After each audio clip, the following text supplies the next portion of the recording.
A few people, quite separately, have asked me recently to do a YouTuber tag. I looked at the questions and thought it wasn't really appropriate. It was talking about, like, can you believe this amount of people are watching your videos? And I thought, I'm not really there yet. I can't really say, wow, you know, 100,000 people watching my videos, it's incredible, because they're not.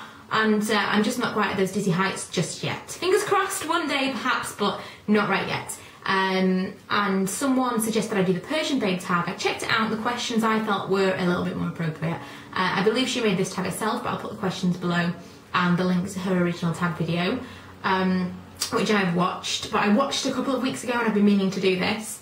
And again, in that time, someone asked me to do the Persian Babe tag, which was strange, because it's not brand new, but I will do it, and there are 8 questions. I've looked through them. There are a couple I'm a little bit stuck on, so we'll see if I come up with the answers whilst I'm thinking of other ones. But the first one is, how long have you been making YouTube videos? I know I've done tags like this before and mentioned this stuff before, but you know, in the interest of this being a self-contained tag video, I've been making videos since the 18th of August 2010, so 2 years, just over 2 years.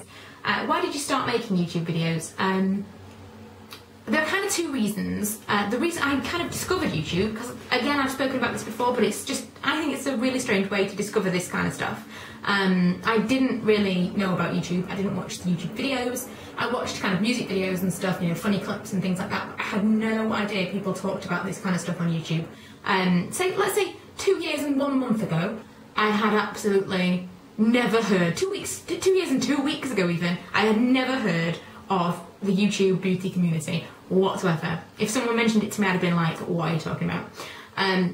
So I'd asked a hairdresser friend of mine to put some pink in my hair. I was having a big pink streak down the side and underneath my fringe, and I really loved it.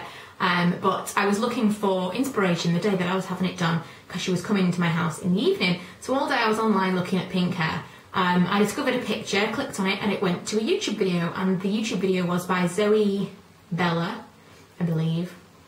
Zoe Bella, I think it's Zoeebella, and she still makes YouTube videos, but she was southern and she was so personable, and I started watching some other videos, and I really liked her, and I thought, oh, I could do this, you know.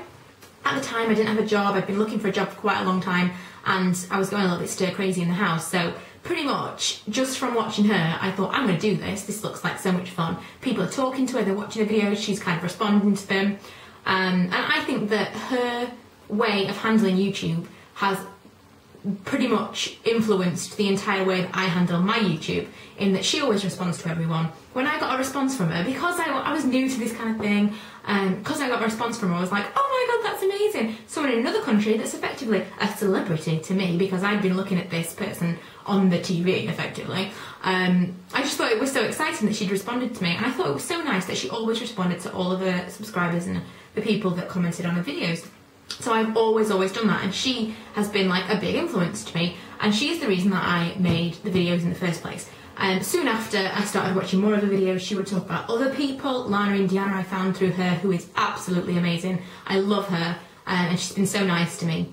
But that's the reason that I started making YouTube videos, because I saw someone else was doing it, I thought it would be fun, and then I discovered how massive the community was. And then I got a Twitter, then I got a blog. It didn't start the way that most people start, I think. 3, pros and cons of making videos. Well, I think it's quite obvious what the cons of making videos are. People can be very mean, and if you aren't the right character of person, if you haven't got the right character, the right personality to deal with it, then I would definitely tell you not to do it. If I'd have known how horrible people could be, I might have dissuaded myself in the beginning. But I think, you know, it does build character, and you get stronger, and it becomes easier to deal with it. But they're not nice. A lot of people aren't nice, but then there are a lot of people that are nice as well, and they hopefully will outweigh the bad, and you can just ignore them. But if I had any tips, I would just say, if you're at school, don't do it. Don't do it at all. If I was at school, it would have been mortifying, because you've got no idea who these people are that are talking about you. I think the worst thing for me is that I can give you an example. Someone that I used to talk to all the time, I won't say who it was, because they've deleted all their accounts now anyway, but someone I used to talk to all the time, was so nice, you know, I'd always talk to her, always respond to her, and then all of a sudden she left me this really mean comment, and she deleted every account, you know, Blogger, Twitter, YouTube, all of a sudden. So I was like, I don't really know what went on there. I don't know what was said, why she said that. And I, to this day, still think that she probably like signed up to something else, you know, signed up as a different name, and still talks to me, and I still talk to her, and I've got no idea that she's the person that said the horrible thing. And that's probably the most difficult to deal with. You don't know who it is. It could be someone that I talk to all the time, it could be someone that I know in real life, but I would say keep it as separate to your real life as possible, just because it makes it so difficult and you get really, really paranoid. I don't tell anyone about it in my real life, very, very few people, and yeah, it is difficult, the anonymity of the haters, but that's the only bad thing about YouTube. It's a big bad thing, but it's the only bad thing. There are so many pros. You meet so many people that are like-minded, that like the same things as you, that you want to talk to you want to talk about the same things with them, and they're not going to be bored to tears when you're talking about makeup. You know, if you live in the right areas, you can go and meet with them, you go to events and stuff. Obviously, you can get samples of things to review and stuff, but it's not what it's all about, really. I really, really enjoy the interaction with people that like the same things that I do, and that's a massive, massive pro. 4, favourite videos to film. Just chatty videos, really. I like favourites, hauls, stuff like that. I hate to film tutorials because as I'm filming it, I'm thinking, this is rubbish, everyone's going to hate this. I can do makeup on myself, but I find it really difficult to... It can look a total mess until I'm finished, and I've got no technical skills. So I can do it, and it'll end up looking okay, in my opinion, but I have nothing to teach you. I can do liquid eyeliner, I've never had a problem with it, and everyone says, oh, do like an easy how-to liquid eyeliner video. I can't, I don't know how to do it, I just can't. I think the best people to show you how to do something are people that have learned how to do something. If you can't do something, and you find someone that used to not be able to do that but now can, that is the person that can show you the easiest way, because they have learned it, whereas I've always been able to do it. I can't tell you because I never couldn't do it. I know this sounds like a complete jumble of words, but there was never a point where I couldn't do it. So I don't know where people struggle. I don't know if it's keeping your hand steady or a certain way of doing it. I don't know. But the people that are the people to watch for tutorials, people like Pixie Woo, people that are actual makeup artists, and they are the videos that I most dislike making, even though people keep requesting them. When I do make them, people just are horrible about them, so I don't make tutorials generally. Very, very rarely. My favourite videos to film are just ones like this one where I can just ramble and chat. Probably tag videos and question and answers and things like that. Favourite videos to watch are very, very similar. I like hauls, I like reviews, but I like reviews of several different things. So unless it's a review that I actually want to know about that one product, for example, I did a review of this recently and lots of people watched it, but if I'd done a review of lots of different versions of lightening shampoo or lots of different kinds of Young Frida products, then more people would have watched it, in my opinion. Because I think it's just, you hit a broader audience, and that is how I feel. I would rather watch a video all about skincare than just about one skincare product and whether or not you like it. So, although I do make those videos from time to time, if I absolutely love or absolutely hate product, I will have to dedicate a video to it. But I tend to like more chatty videos and more videos that talk about lots of different products. I hardly ever watch tutorials. Very, very rarely. If they pop in my subscription box, I never watch them. I only watch them if I'm actually looking for how to do something, and that is so rare. Your personal favourite video you've ever made. This is so hard. One video came to mind immediately, so I'm going to say that, even though I'm not sure that I've actually still got it, because I had to take it down because it was full-on copyright material. I don't know if I put it on my Meet the McCools channel, but if I did, I will link it below. A long time ago, I did a duet with myself, which was basically just miming.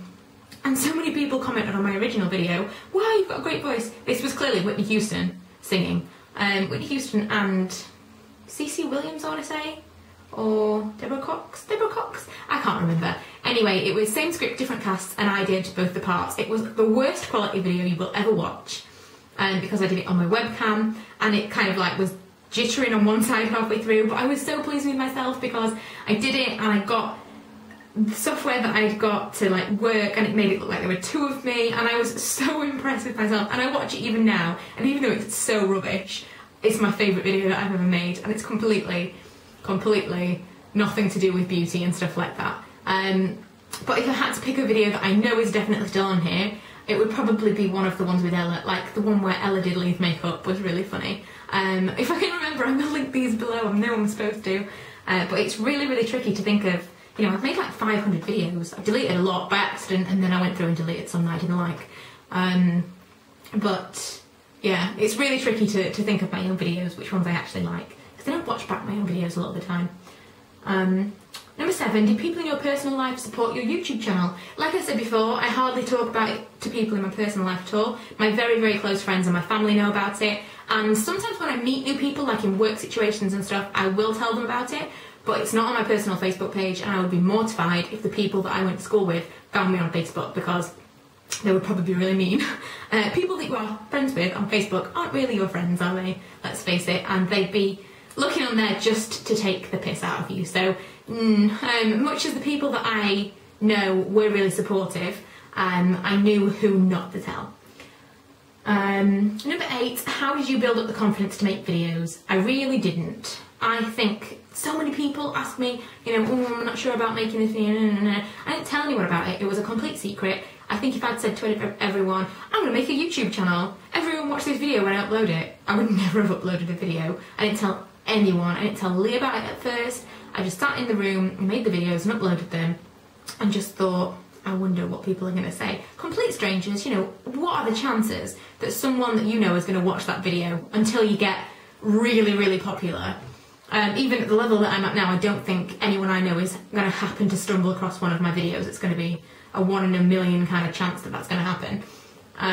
So the confidence just came from it being a complete secret and just thinking, I'm talking to a bunch of strangers, talking to a camera in my room on my own.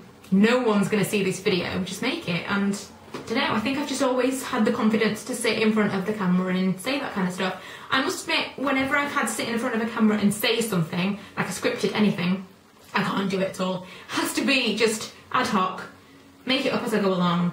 If I have any kind of plan to a video, it just goes out of the window immediately because I'm rubbish. If I made any kind of script for any of my videos, then I'd just be like, and I hate to have to edit my videos down. I just filmed my favourites video and I like effed up, let's say, several times, and I just thought, whatever. I think you just need to just film it and talk to the camera and put it out there and see what happens. I think if you want the confidence, just do it and don't tell anyone you've done it.